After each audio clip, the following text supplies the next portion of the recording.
The lessons that, there are many lessons that we've learned. It's also an intergenerational forum for today, where we have women who are already in politics, as elected or nominated. We had both senators and women members of parliament offering mentorship to the other women. So it was actually a joint mentorship today with the Kenya Women Parliamentary Association, or KWOPA. And one of the core things that we told the women is that, one, you need to understand who you are before you get into politics, because politics is a very dirty space, and unless you are sure about who you are, it is very easy to be swept by the winds.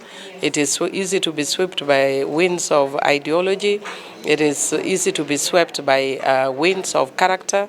It is easy to be swept by wind of, different activities. So you must be very, very clear about why you get into politics, who you are.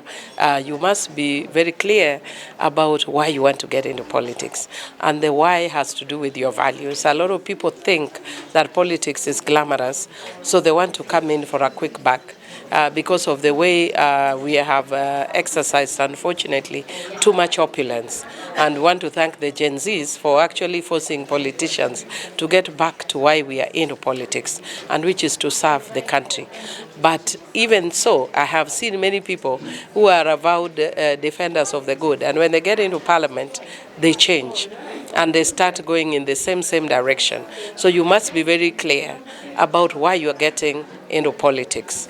And if you have, you must first of all have your values intact, so that when you get into politics, your values are not contaminated by all the values that you find. Within politics, you will find the people who, can sell you a cemetery. You can find the people who have title deeds to heaven, and they have all manner. We are a melting pot of sorts in politics. We have lawyers, you have doctors, but you also have thieves. That is granted. So when you come in, you have to know who you really are and stand by those values, so that your values are not contaminated and you are focused, like some of my colleagues have said. You must also know when you want to get into politics, because the timing is very important into politics. But for women, we tell them the when is now, because our numbers are few. And the when is now because the circumstances are fairly much more favorable than they were in the past. And then you also need to know the what. And the what here basically means that you need to understand which office that you are going for.